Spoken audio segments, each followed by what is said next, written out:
അങ്ങനെ നമ്മളിന്ന് സ്വത്തിൻ്റെ കണ്ണ് കാണിക്കാൻ വേണ്ടി ലിജിഷ് ഡോക്ടർ ഹോസ്പിറ്റലിൽ പോകുക കേട്ടോ. ഒരു വൈകുന്നേരത്താണ് പോണത്. സ്വത്തിനാണെങ്കിൽ കുറച്ച് ദിവസമായിട്ട് കണ്ണിന് ഭയങ്കര ചൊറിച്ചിലും അലർജിയൊക്കെയാണ് കേട്ടോ. പിന്നെ അവൻ ഓൾറെഡി അലർജി കുട്ടിയായ കാരണം അവൻ ഇടയ്ക്കിടയ്ക്ക് ഈ പ്രശ്നം വരുന്നുണ്ട് കേട്ടോ. അപ്പം നമ്മൾ കോയമ്പത്തൂരെ കാണിച്ചിരുന്നു. ഇപ്പോൾ കുറച്ചായിട്ട് ഇവിടെ തന്നെ കാണിക്കാറ് ചങ്ങരംകുളത്ത് കേട്ടോ. പോണ വഴി അടിപൊളിയായിരുന്നു കേട്ടോ. രണ്ട് സൈഡിൽ പാടൊക്കെ ആയിട്ട്. പിന്നെ ഇപ്പോഴായ കാരണം ഭയങ്കര മഞ്ഞുണ്ടായിരുന്നു കേട്ടോ പാടത്തിൻ്റെ മുകളിൽ. അതുകൊണ്ട് അത് കാണാൻ തന്നെ അടിപൊളിയായിരുന്നു കേട്ടോ. അങ്ങനെ ഹോസ്പിറ്റലിലെത്തി കണ്ണൊക്കെ ടെസ്റ്റ് ചെയ്ത് സ്വത്തിൻ്റെ കണ്ണിൻ്റെ പവറൊക്കെ നോക്കേണ്ടത് അതൊക്കെ നോക്കിയിട്ട് സ്വത്തിന് ടിഷ്യൂ കൊടുത്തിരിക്കുക കേട്ടോ. കണ്ണിൽ നിന്ന് ഇങ്ങനെ വെള്ളം പിന്നെ തുടയ്ക്കാനൊക്കെ വേണ്ടിയിട്ട്. അങ്ങനെ അപ്പോൾ തന്നെ ഏട്ടനൊക്കെ വന്നു. പിന്നെ ഞങ്ങൾ ഏട്ടൻ്റെ കൂടെ ഇങ്ങോട്ട് വരാമെന്ന് കരുതി അങ്ങനെ ഏട്ടൻ വന്നു കേട്ടോ. പിന്നെ നമുക്ക് അധികം ബോറടിയില്ലെന്ന് കാരണം ടി വിയിൽ നല്ല അടിപൊളി പടമുള്ള കാരണം അത് കണ്ടുകൊണ്ട് തന്നെ ഇരിക്കുന്നു കേട്ടോ. പിന്നെ അവിടെ നിന്ന് കുറച്ച് കഴിഞ്ഞപ്പോൾ സിസ്റ്റർ വന്നിട്ട് നമുക്ക് അവൻ്റെ മെഡിസിൻ്റെ പ്രിസ്ക്രിപ്ഷനൊക്കെ കൊടുത്തു തന്നു കേട്ടോ.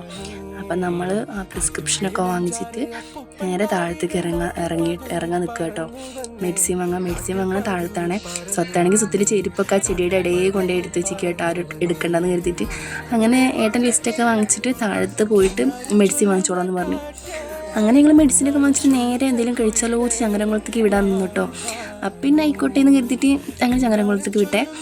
അങ്ങനെ ചങ്ങരംകുളത്ത് നമ്മൾ ഫുഡ് സിറ്റി റെസ്റ്റോറൻറ്റിലാട്ടോ പോയത്.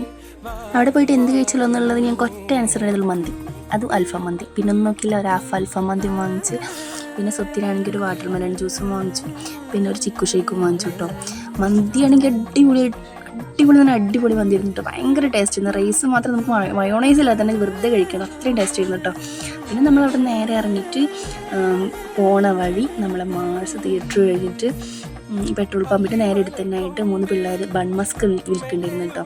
പിന്നെ സ്വത്തിനത് വേണമെന്ന് പറഞ്ഞപ്പോൾ നമ്മൾ വേറെ നോക്കിയില്ല, അത് വാങ്ങിച്ചു കൊടുത്തു. അങ്ങനെ അതും കഴിച്ച് നേരെ വീട്ടിലേക്ക് വന്നു. അപ്പോൾ അത്രയുള്ളൂ ഗൈസ്, ബൈ.